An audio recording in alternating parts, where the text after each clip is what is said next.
Y a esta hora, 7:31 de la mañana, bienvenidos todos los que están conectados a través de nuestra señal en BPI TV y su programa Buenos Días. En abril les contamos de este 2025, la Comisión Interamericana de Derechos Humanos presentó el informe titulado Graves violaciones a los derechos humanos en el contexto del proceso electoral presidencial en Venezuela. Nos gustaría profundizar en las principales conclusiones del informe y en las acciones que la CIDH está emprendiendo frente a esta situación. Y por eso hemos invitado a Tania Reneún Pansi. Ella es secretaria ejecutiva de la Comisión Interamericana de Derechos Humanos. Bienvenida. Buenos días, es un gusto estar con ustedes. Igualmente para nosotros. A ver, desde el 2010 Venezuela aparece de forma reiterada en el capítulo 4B, según la Comisión Interamericana de Derechos Humanos. La situación de los derechos humanos, valga la redundancia, no solo no ha mejorado, sino que en muchos aspectos se ha agravado. Después de más de, digamos, una década de diagnóstico, ¿usted cree que los informes de la CIDH están logrando algo más que describir el deterioro? ¿Qué se puede hacer distinto para no limitarse a denunciar sin consecuencias? Bienvenida nuevamente. Muchas gracias. Como usted bien dice, la Comisión Interamericana ha estado monitoreando por lo menos desde hace 20 años a Venezuela. Y Venezuela está desde hace 20 años en el capítulo 4B. ¿Qué es este capítulo 4B del informe anual? Pues es el capítulo del informe anual de la Comisión Interamericana en el que se ponen los países de especial preocupación, ya sea porque tienen una ruptura constitucional, porque hay graves violaciones a los derechos humanos, hay violaciones a los derechos humanos sistemáticas, o hay un clima que genera la ruptura para que la ciudadanía pueda ejercer sus derechos humanos de manera plena. Y este año vuelve a estar Venezuela en el capítulo 4B, considerando que ya había estado años anteriores y que se suman nuevas situaciones a situaciones que ya habían sido denunciadas por la Comisión. Es decir, a las situaciones, por ejemplo, como la migración de más de 7 millones de personas venezolanas, a la situación de la inseguridad alimentaria que afecta casi al 45% de la población y a la situación de la fractura de derechos sociales tan básicos como el derecho a la salud, se suma hoy una ruptura profunda y fuerte por el ejercicio de los derechos políticos tras las elecciones de julio del año 2024. Ahora, el informe destaca que en el proceso electoral del 2024 se restringió el derecho al sufragio mediante la inhabilitación arbitraria de precandidatos y, como sabemos, esto incluye a la ganadora de las primarias opositoras María Corina Machado. También se identificaron restricciones al acceso a medios, represión de manifestaciones y falta de transparencia en la publicación de resultados. Por supuesto, esto también sabemos que las actas hasta la fecha del día de hoy de esas elecciones no han sido mostradas. Pero ¿qué impacto tienen estas prácticas? Esto añado por parte del CNE, ¿correcto? Que es el órgano rector de las elecciones en Venezuela. ¿Qué impacto tienen estas prácticas antidemocráticas en la legitimidad democrática del país? Es una pregunta interesante, porque por un lado, Venezuela forma parte de órganos multilaterales como la Organización de Naciones Unidas.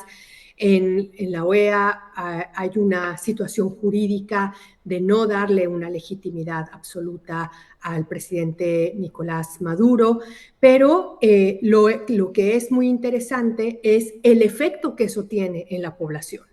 La Comisión Interamericana dividió la situación electoral en tres momentos. En el momento antes de las elecciones, cuando el régimen Maduro empezó a detener personas, y creo que un valor fundamental del informe 4B de la Comisión Interamericana es que nombra con nombre y apellido a las personas detenidas. Tenemos ahí a Rocío San Miguel, a los integrantes de Vente Venezuela, a Víctor Castillo, a Julián Iriarte, a Freddy Superlano, personas detenidas durante el proceso electoral.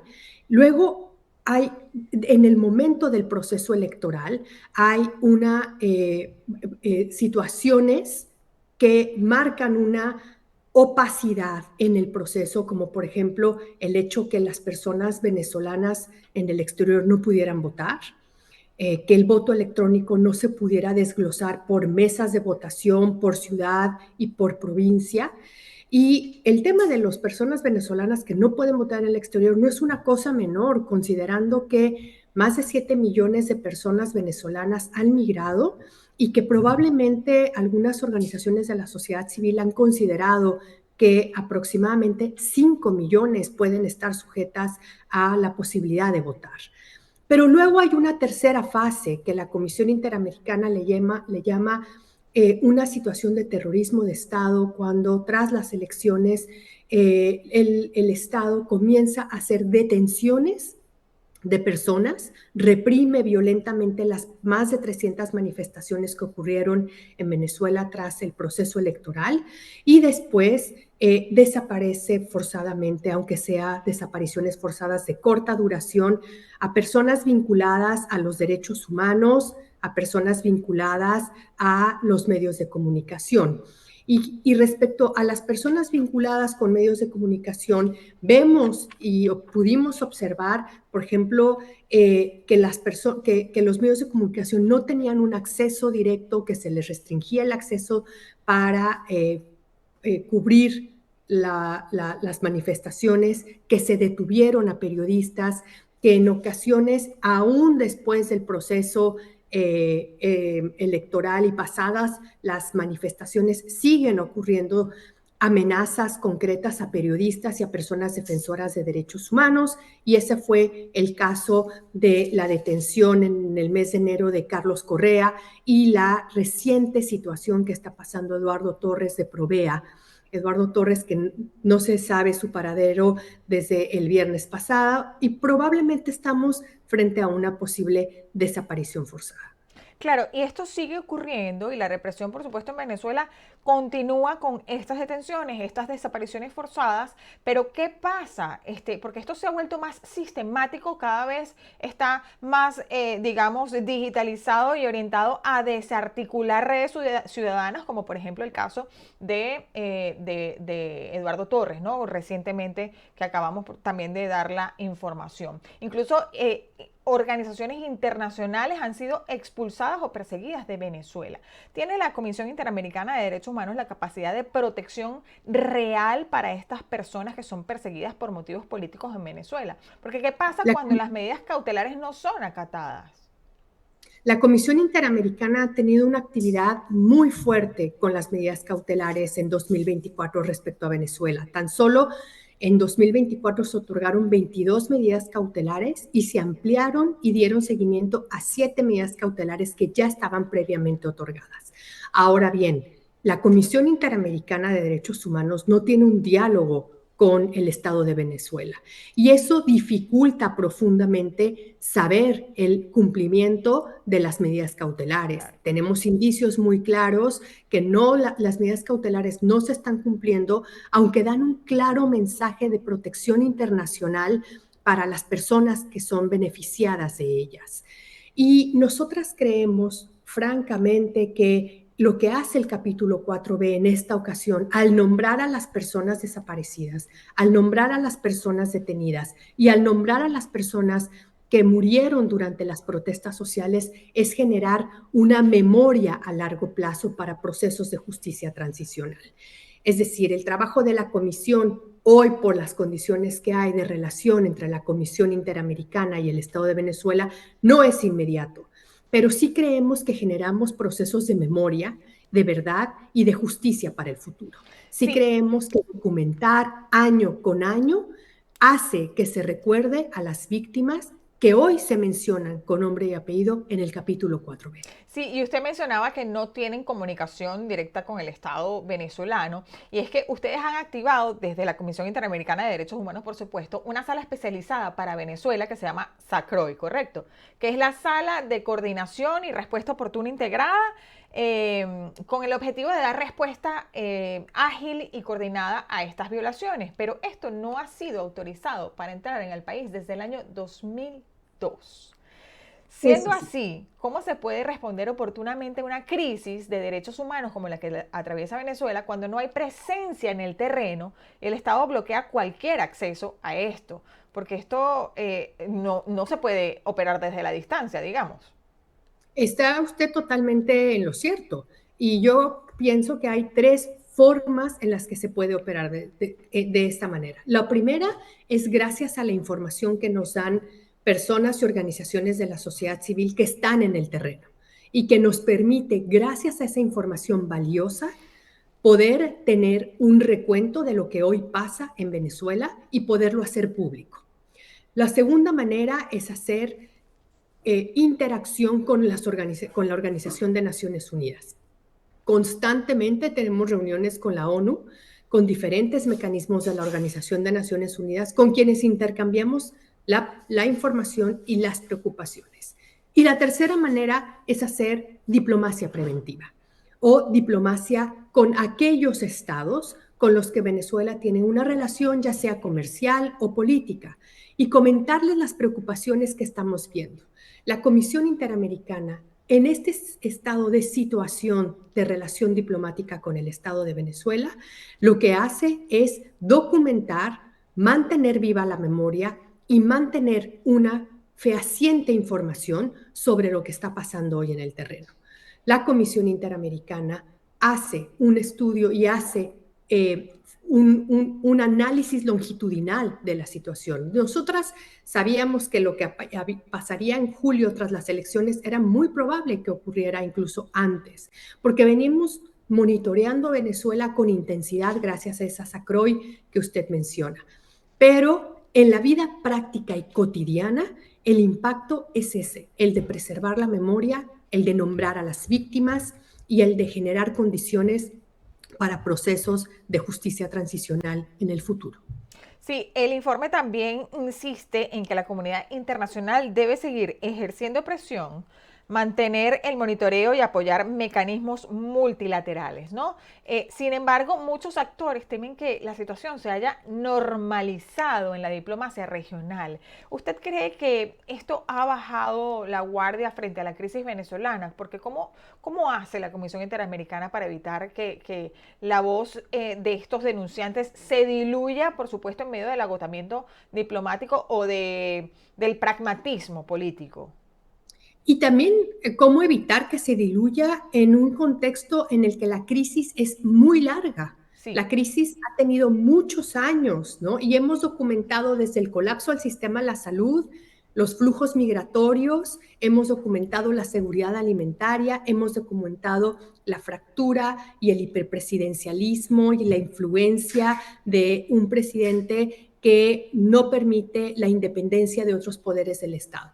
¿Cómo hacer cuando estas crisis son tan largas? Y desde la Comisión Interamericana tenemos mecanismos, por ejemplo, participamos de los distintos órganos políticos de la Organización de Estados Americanos para ofrecer nuestros informes, para que los estados que están ahí sentados a la mesa puedan darse cuenta de lo que nosotras estamos documentando para poder mantener viva la conversación sobre Venezuela a pesar de que tenemos y asistimos a una crisis de larga data y de probablemente una larga continuidad.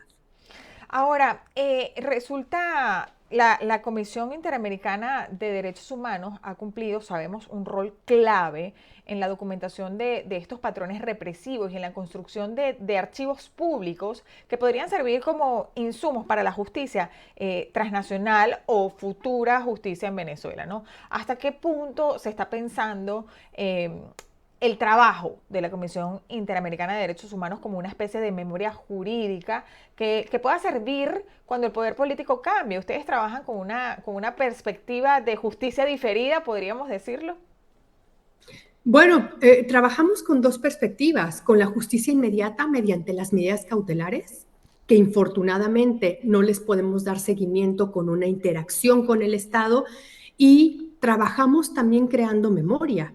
Y justamente lo que hacemos con el monitoreo es la constatación de hechos para el futuro, Para el presente, por ejemplo, hoy cualquier persona que acceda al informe anual de la Comisión al capítulo de Venezuela podrá encontrar ahí los nombres y los apellidos de las personas detenidas, de las personas que murieron en las manifestaciones y de las personas que fueron desaparecidas de manera forzada, ya sea con desapariciones forzadas de corta o larga duración. Pero también comprendemos que esos informes, esos testimonios que nos dan las organizaciones son un verdadero testigo de la situación que hoy se vive y que estamos ciertas que va a servir para procesos futuros de judicialización y de justicia. Hemos conversado, por ejemplo, con la Fiscalía de la Corte Penal Internacional, hemos compartido información con organizaciones de Naciones Unidas, con organismos específicos, con mecanismos específicos y, por supuesto, toda esta información es gracias a las organizaciones de la sociedad civil venezolana que confían en la comisión y que siempre nos mantienen informadas de situaciones concretas. Sí, en entrevistas y audiencias públicas, y estoy aprovechando al máximo esta entrevista porque sé que mucha gente está interesada en el tema, ¿no? Muchas víctimas han expresado su frustración con el sistema interamericano, señalando que los tiempos son muy largos, que las medidas no se cumplen y que sus casos quizás se pueden perder en un mar de burocracia, digámoslo así, ¿no? ¿Cómo responde usted a quienes sienten que el sistema interamericano ya no tiene quizás la capacidad de respuesta para una crisis tan profunda como la venezolana y que por supuesto escapa de sus manos? Bueno, que la Comisión Interamericana hace su trabajo en el ámbito de sus competencias, que es documentar, que es llevar peticiones y casos, que es averiguar y preguntarle a la Corte sobre la competencia que tendrá la Corte y el sistema interamericano respecto a Venezuela. Pero una crisis tan profunda y tan de larga data no se agota solo con la actuación de un órgano multilateral. Necesitamos la actuación regional y la conciencia regional y luego pasar esa actuación y esa conciencia regional al ámbito más global. La Comisión Interamericana, hay concomitancias, situaciones que coinciden también en la documentación con mecanismos de Naciones Unidas. Así es que es verdad, nosotros tenemos procesos largos en el sistema de peticiones y casos, pero no así en el sistema de medidas cautelares, no así en el sistema de monitoreo, que es más inmediato. Y el proceso de peticiones y casos responde a su propia lógica, responde a los hechos del pasado o del pasado más reciente que tienen que ser resueltos por una vía jurisdiccional y que se complejiza cuando el Estado no se incorpora en el proceso litigioso, cuando el Estado no responde, cuando el Estado simplemente ignora las solicitudes de la Comisión, estamos frente a complejidades que tenemos que resolver junto con la Corte Interamericana. Ahora, por último, el informe le pide a los estados de la OEA no solo monitorear, sino incidir activamente para proteger a la población venezolana. Pero muchos gobiernos de la región quizá hemos visto que han adoptado una actitud de distancia, de neutralidad o incluso, me atrevo a decir, de complicidad tácita, ¿no? La Comisión Interamericana de Derechos Humanos, le pregunto, ¿se está quedando sola frente a esta crisis? ¿Siente que hay una falta de respaldo político real al trabajo que ustedes hacen por parte de los gobiernos de Latinoamérica? La Comisión Interamericana no está sola en esta crisis. Hay países que responden con preocupación a nuestros informes, hay países que quieren incorporarse en procesos de diálogo constructivos con el Estado de Venezuela y que nuestros informes les dan los insumos para mantener esas conversaciones. La Comisión Interamericana no está sola porque también mantiene diálogos constantes con los órganos de derechos humanos en el sistema universal, es decir, en el sistema de Naciones Unidas. Pero la Comisión Interamericana tampoco está sola porque acompaña a las organizaciones de la sociedad civil y a las víctimas.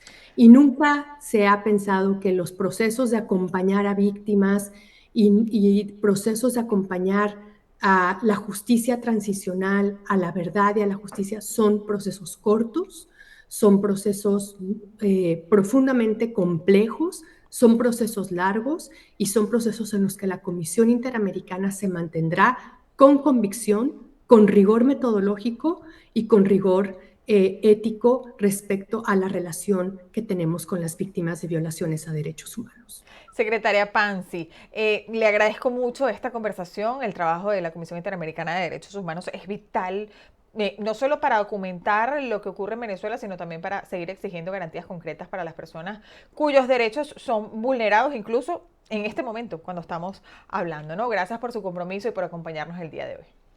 Muchas gracias y gracias a las organizaciones de la sociedad civil que permiten nuestro trabajo.